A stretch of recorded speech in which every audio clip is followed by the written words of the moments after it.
This month, we are seeing some headlines of some GPU price drops. Some of these could be very interesting depending on your price range. But honestly, guys, most people aren't buying in the $750 price range. I think more people are buying closer to $200, or at least you'd like to if there was anything worth buying. So is there?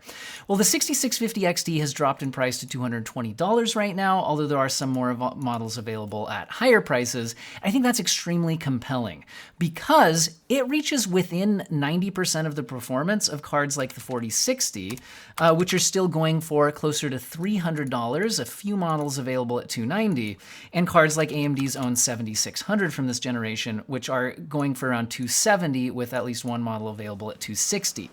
Now, this is pretty interesting because it offers, like I said, similar basic performance. Now, when you're comparing it to cards like the 4060, you are losing out on features like better ray tracing performance. But my general thoughts on that is at higher performance tiers, ray tracing is a more compelling option for some people, but at lower performance tiers, you're more likely to be turning down graphic settings to boost your performance rather than turning them up. I'd be more missing the upscaler with DLSS because if I'm going to upscale at 1080p, I would much rather use DLSS than FSR. But honestly, I'd rather just not upscale at 1080p. And so if you're playing most games at medium to high settings, the 6650 XT is going to get the job done at $220, and compared to $290, the 4060 costs 31, almost 32% more money, rather than the $220 6650 XT without offering that much more raw performance. So it's going to get my bang for the buck recommendation at about $200. But honestly, past this point, past $220, up until you hit about $500, I think there's a bit of a no man's land in the new GPU market, which is why I highly recommend checking out the used market. And today's sponsor, Jawa.gg, I can save you $10 off your first purchase using code OWEN10. Now, Jawa.gg is where gamers buy, build, and sell. You can find a link in the pinned comment and/or video description, and they offer a bunch of cool options. One is search listings for a bunch of GPUs in this price range where, like I said, the used market is going to be way better than the new market. You can also fund your upgrade by getting an instant offer from Jawa for your used GPU. You just tell them the model and condition, they give you an instant offer. Super quick and simple. Although if you want to set your own price, you can list it yourself on Jawa as well. Also, if you're getting overwhelmed by picking everything out for yourself and building the PC, they offer some great pre-built options at a wide variety of price points. And if you're wanting some of that one-on-one feedback, they have a Discord community with over 10,000 members where you can discuss with other more experienced builders about your choices and get a lot of great feedback. And again, I can save you $10 off your first purchase using code OWEN10.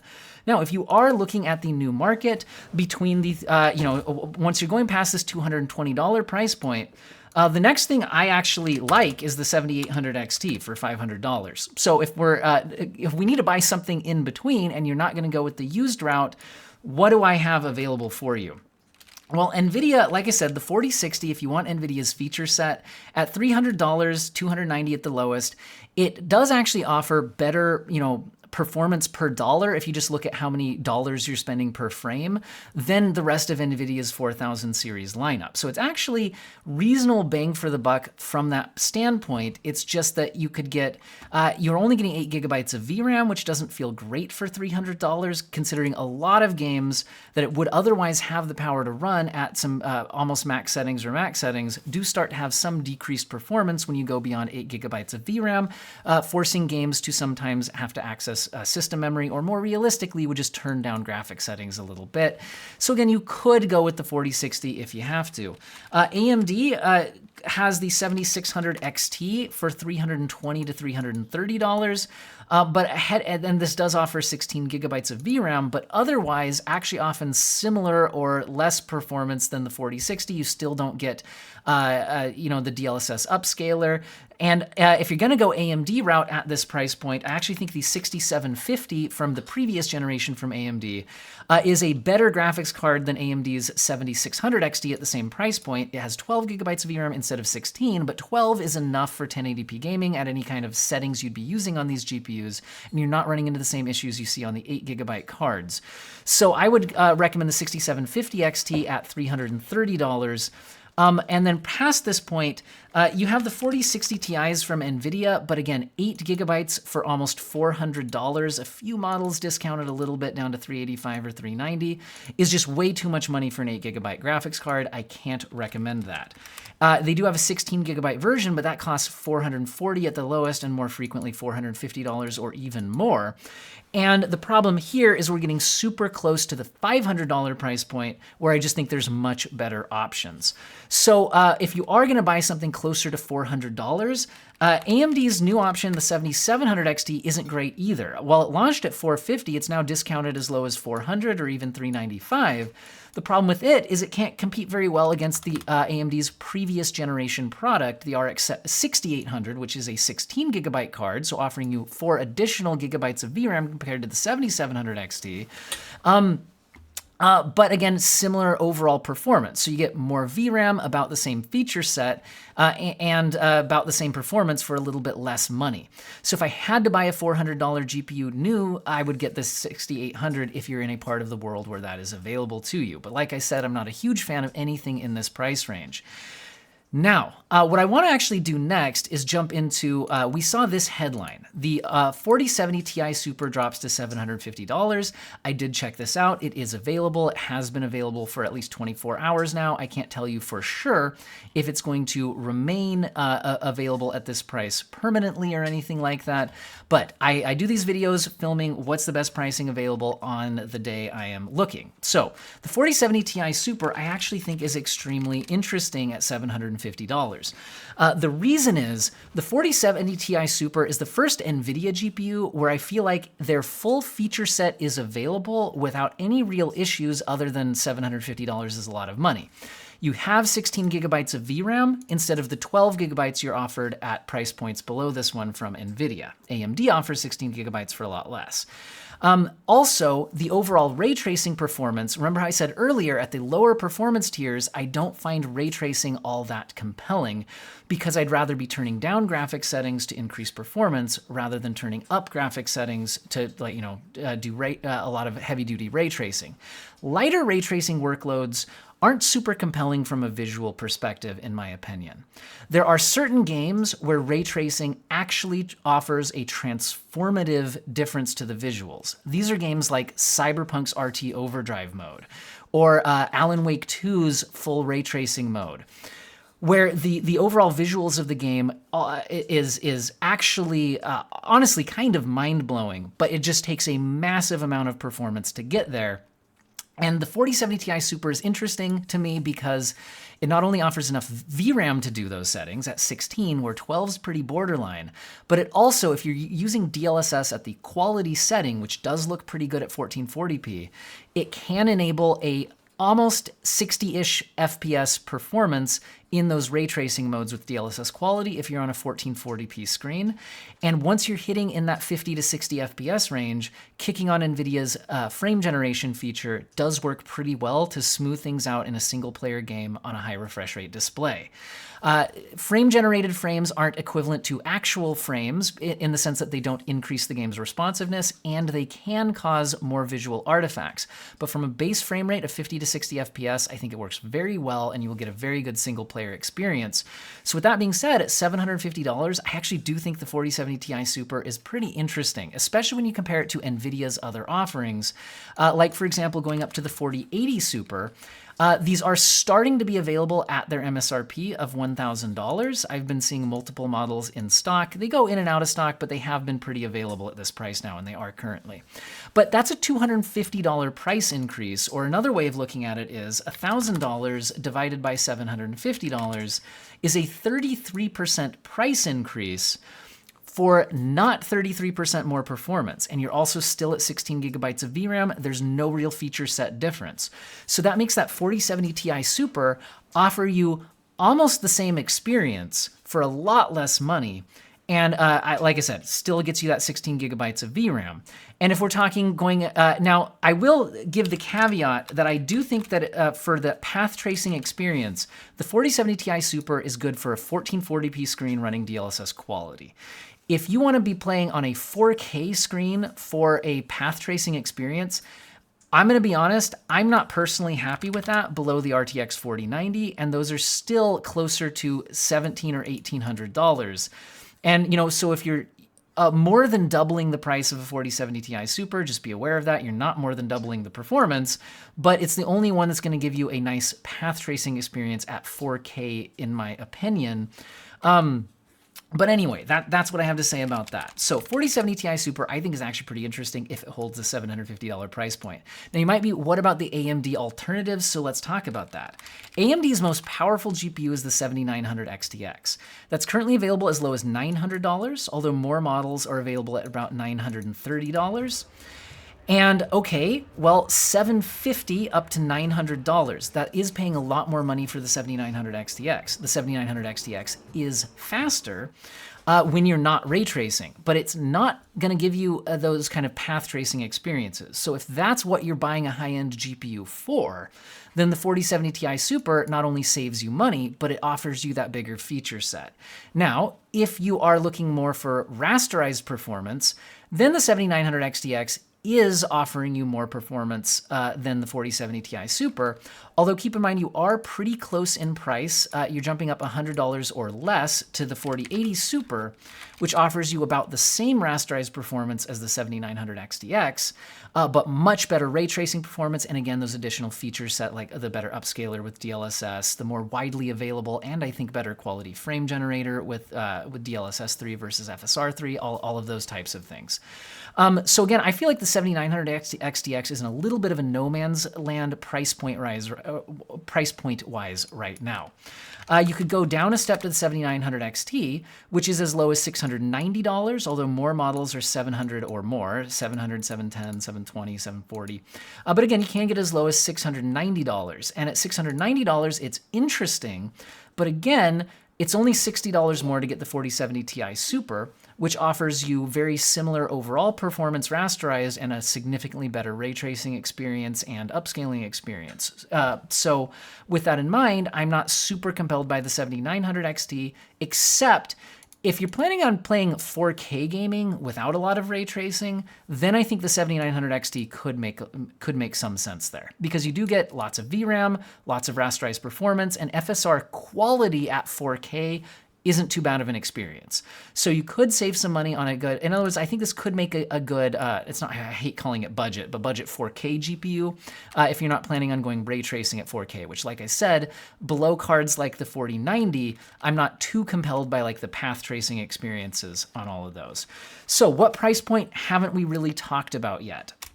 I mentioned that the $500 price point is where I think the new market starts to make sense again after that kind of dead zone in the $300 to $500 point.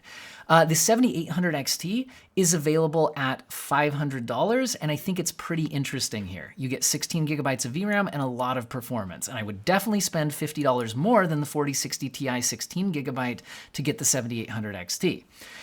However, if you're not stuck at $500, there's some other interesting options. The 7900 GRE from AMD is available for $540, although more models are at $550. And this gets you additional performance, especially when you're ray tracing, because it has a lot more compute units. Although in rasterized performance, it also gets you a bit more performance than the 7800 XT. So I think if you can go up to $550, you're definitely getting your dollar's worth by going up to the 7900 GRE. It's not that much more compelling than a 7800 XT price to performance ratio wise, but you certainly are scaling fine if you go up to this point. I will also mention that at $550, you can get the 4070 non-super, but honestly, at $540, it's a bit weird. You're up against the cheaper 7800 XT, which gives you slightly better rasterized performance, and the 4070's not an amazing ray tracing GPU, although it certainly can get the job done if you use aggressive enough upscaling. Whether that trade-off's worth it for you, question mark. You could think about it. But honestly, here you'd be up against a 7900 GRE, which in light ray tracing workloads where the 4070 is more at home, the 7900 GRE competes fairly well. And again, the 7900 GRE is strong enough that especially if you're only doing light ray tracing or no ray tracing, you might not need to upscale at all on 1080p or 1440p screens. which again makes it a pretty interesting option. So I don't really like the 4070 here. I'd probably, if I was spending this much, maybe get the 7900 GRE, or if I have to have an NVIDIA offering, I would go up to the 4070 Super. The 4070 Super is available at $600 widely and as low as $590. And at $590 to $600, it's pretty interesting. It still only has 12 gigabytes of VRAM, as opposed to the 16 gigabyte offerings from AMD. However, it's stronger than the 4070 non-Super by enough that those 1440p ray tracing experiences with DLSS quality or maybe balanced start to be somewhat compelling.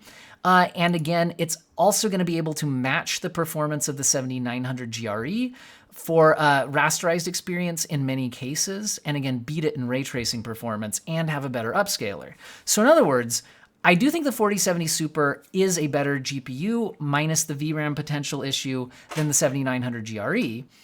But do you have the extra $50? I think if you do, personally, I would spend it on the 4070 Super. So basically, I think we should at this point kind of summarize the overall video, although I should mention the 4070 Ti non-Super, while it's technically phased out, is still on sale, and you can get them as low as $680, although more commonly $700 or $710.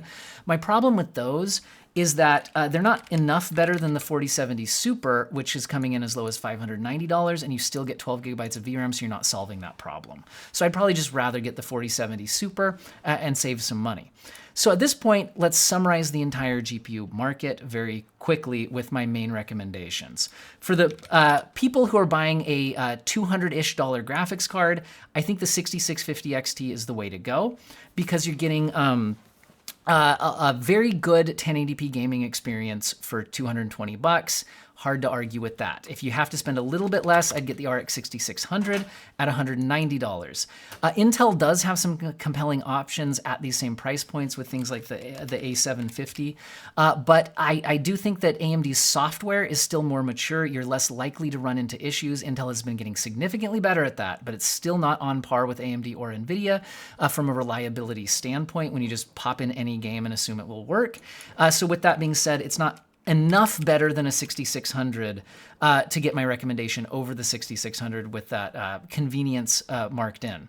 Past this price point, I highly recommend the used market. Check out jawa.gg and I can get you $10 off your first purchase using code OWEN10. Follow the link in the video description and or pinned comment, because once again, I really am not super compelled by much beyond the 6650 XT in the new market. However, if you are buying new, like I said, the 4060 from NVIDIA is something you could consider if you want to use DLSS. Don't love doing it at 1080p, but it's certainly something you could consider.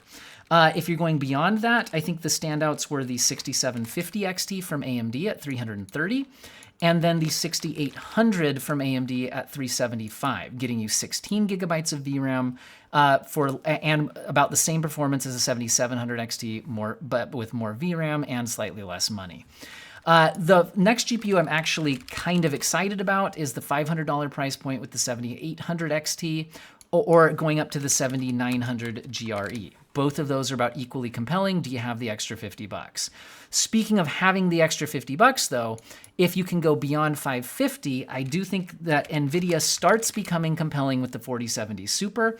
If you're not too worried about 12 gigabytes of VRAM, you're getting similar performance to that 7900 GRE when you're not ray tracing, better ray tracing performance, better upscaler. So this is where I start to recommend NVIDIA GPUs. And again, from this price point on, I think the standout was that price drop on the 4070 Ti Super while it's available. At $750, I think you're actually starting to do 1440p DLSS quality path tracing modes at reasonable experiences and getting that full-on feature set. And going past this point, I just don't think there's the 4080 Super is certainly better, and it's available at its MSRP of $1,000 now, but it's not 33% better for 33% more money. So again, I'm not saying don't buy it, just saying I think the 4070 Ti Super at $750 is a standout deal if you're trying to get the full 16 gigabytes of VRAM and the full NVIDIA feature set. Then, like I said, the 4090 is the only GPU I'm really happy with 4K path tracing on, but you're gonna be paying out the nose to do it. The $1,600 one isn't even really in stock when you check the website. They're really $1,750 to $1,800 minimum. It is by far the best 4K gaming experience out there, but I don't know. Do you have the money? Don't go into debt to buy it or anything like that. So that's the summary. Don't forget to check out jawa.gg and get $10 off your first purchase using code OWEN10. And a huge thank you to video commenters, viewers, subscribers, channel members who fund the channel directly by clicking the join button. Huge thank you to everybody, and I hope everybody has an excellent day.